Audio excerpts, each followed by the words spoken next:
반갑습니다. 10월 30일 주일 큐티 스케치의 시간입니다. 오늘 본문은 창세기 41장 37절부터 45절까지의 말씀입니다. 오늘 본문은 이렇게 시작합니다. 바로와 그의 모든 신하가 이 일을 좋게 여긴지라. 바로가 그의 신하들에게 이르되 이와 같이 하나님의 영에 감동된 사람을 우리가 어찌 찾을 수 있으리요 하고 요셉에게 이르되 하나님이 이 모든 것을 너에게 보이셨으니 너와 같이 명철하고 지혜가 있는 자가 없도다. 너는 내 집을 다스리라. 내 백성이 다 네 명령에 복종하리니 내가 너보다 높은 것은 내 왕좌뿐이니라. 오늘 본문은 요셉의 인생에서 가장 극적이고 또 가장 이 기쁜 일이라고 할 수 있는, 하나님이 정말 높여주는, 세워주는, 인정하는, 우리 하나님만 인정하실 뿐만 아니라 제국의 왕도 인정하고 그 왕의 신하들도 인정하는, 너 같은 사람이 어디 있느냐, 너같이 명철하고 지혜 있는 자가 어디 있겠나. 내 모든 백성이 너의 말에 순종하리라. 순식간에 죄수의 자리에서 죄수복을 입고 있던 사람이 세마포 옷을 오늘 입게 되는 게 오늘 본문이에요. 하루아침에 그렇게 되는 것입니다. 한 대화를 통해서 하나님의 놀라운 일을 이렇게 이루어지는 거죠. 낮은 곳으로 하나님이 보내시지만 때가 되면 그게 지하 몇 층이든지 관계없이 그냥 최정상으로 올리십니다. 필요하면.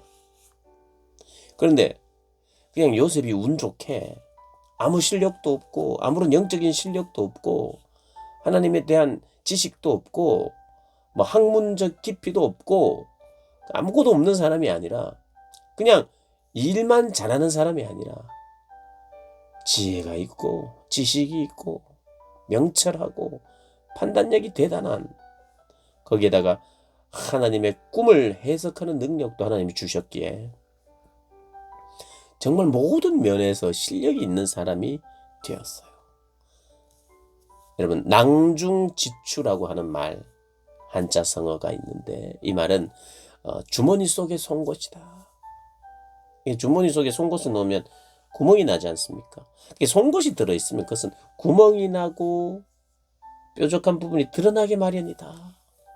그러니까 뭐니 해도 진짜 뛰어난 사람은 숨어 있어도 저절로 사람들이 알아본다는 거예요.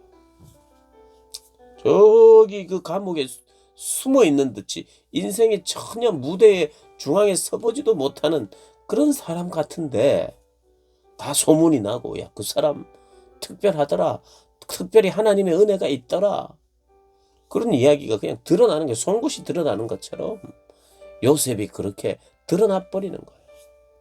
그의 영성, 통찰력, 지혜, 이런 것을 대화를 통해서 왕도 신하도 다 인정해 버렸어요. 그래서 바로 총리로 삼습니다. 사실 사람이 위대한 건 아니에요. 요셉을 보면 요셉 위에 계신 하나님이 위대하신 거죠. 위대한 하나님의 손에 붙들린 사람, 그 사람이 요셉입니다. 요셉이 위대한 게 아니라, 사실 위대한 사람은 없어요. 다 인생이라는 것이 초라하고 아무리 정점을 찍어도 점점 하락곡선을 그으며 신체적인 것, 정신적인 것, 그 모든 것이 하락곡선을 그으면서 죽음의 자리로 가는 거잖아요. 우린 다 유한합니다. 위대한 사람 없습니다. 그런데 위대한 하나님의 손에 붙들린 사람들이 역사 속에, 하나님의 시대 속에 세우는 사람들이 있는 거죠. 어떻게 보면 너무 속단하는 거 아닌가? 정말 바로가 자기를 보좌했던 여러 사람들, 자기를 섬겼던 이 진짜 지식인들, 이런 사람들 그 위에 바로 세워버렸는데 죄수에서 바로 그냥 올려버렸는데 너무 심한 거 아닌가? 속단 아닌가? 이렇게 생각할지는 몰라요. 그 신하들 중에는 그런 사람이 있을 수 있어요. 그런데 진짜 지혜롭고 통찰력이 있고 지혜가 있다는, 영성이 있다는 것을 바로 알아본 것이죠. 여러분, 알아봅니다. 그래서 내 삶의 자리에서 하나님 사랑하고 또 이웃을 많이 사랑하고, 하나님을 사랑하고 이웃을 사랑하면 그 사랑하고 섬기기 위한 지혜들이 막 생겨나는 거죠. 요셉이 술 맡은 가늠장, 떡 맡은 가늠장의 안색을 살피면서 하나님을 증거하고 자랑하고 그를 사랑하고 섬겼던 것처럼, 우리도 우리의 삶의 자리에서 하나님 정말 더 사랑하고 이웃을 어떻게 하면 내가 더 사랑할까, 내가 고민하고 순종하고 살아가면 하나님은 높이셔야 하는 사람들을 높이십니다. 그래서 그 높은 자리에서 교만하게 자기의 이름을 떨치는 것이 아니라 이제 하나님이 주신 지혜를 가지고, 그리고 하나님께서 허락하신 권력이잖아요. 그 자리에서 또 애굽 백성들을 돌보는 거예요. 요셉이요. 요셉이 지금 오늘 본문은요,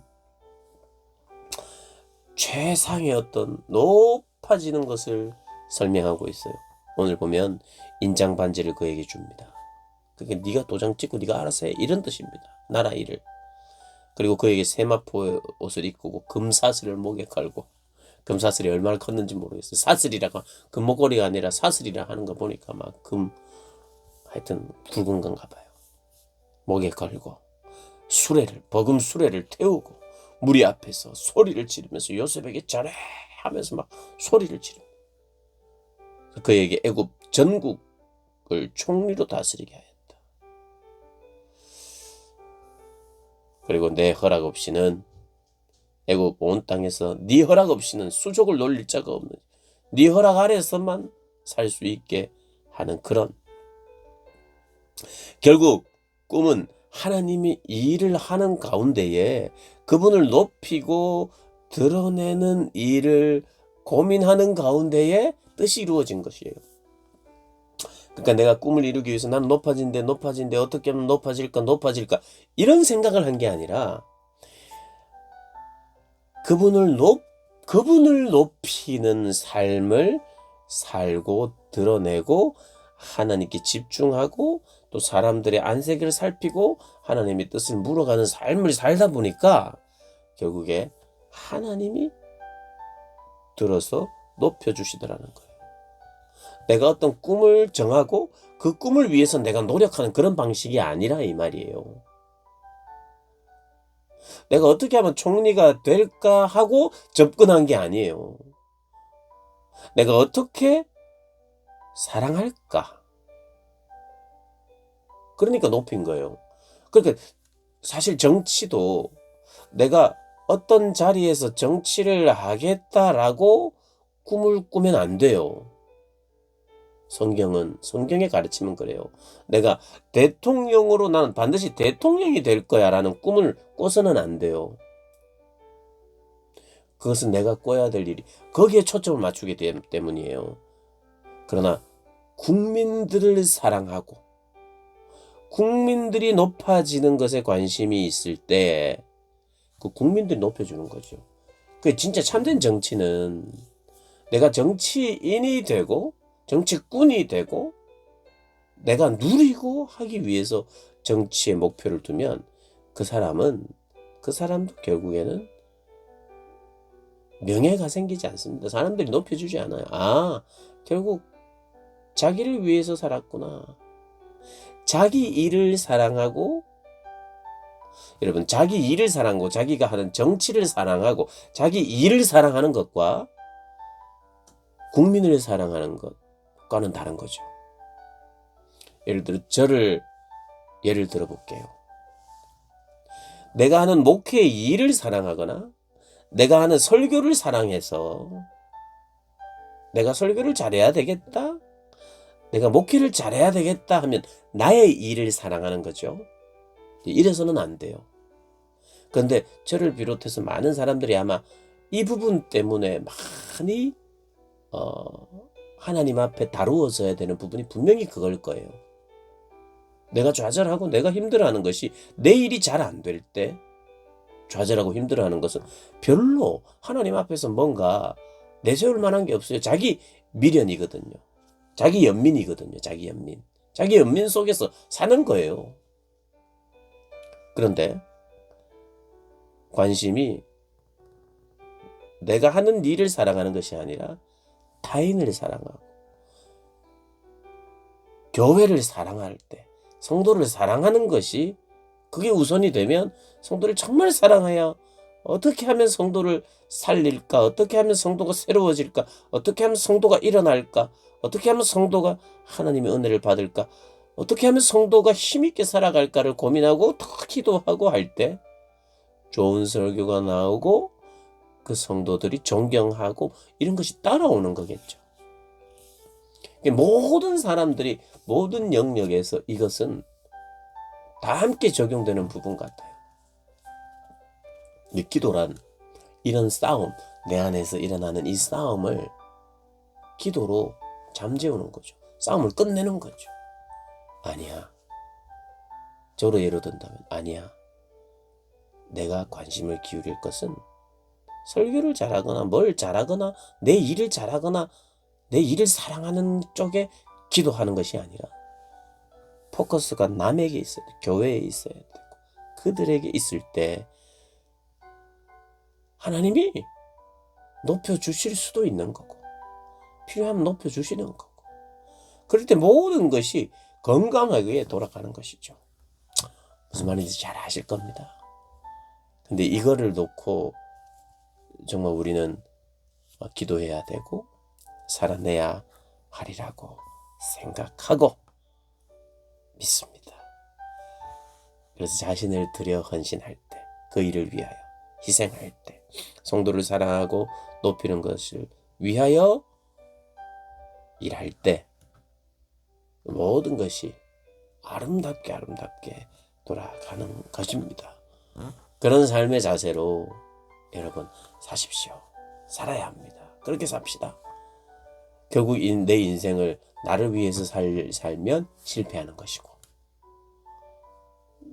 나의 인생을 하나님을 위하여 주를 위하여 주를 사랑하고 타인을 사랑하는데 내 인생을 쓸 때 그 인생은 의미가 있죠. 이 싸움 아닙니까? 신앙. 우리를 괴롭게 하는 것 내가 나를 위해서 살 때 나를 괴롭히는 것입니다. 깨닫고 믿고 그렇게 살아가는 저와 여러분 되시길 주님의 이름으로 축복합니다.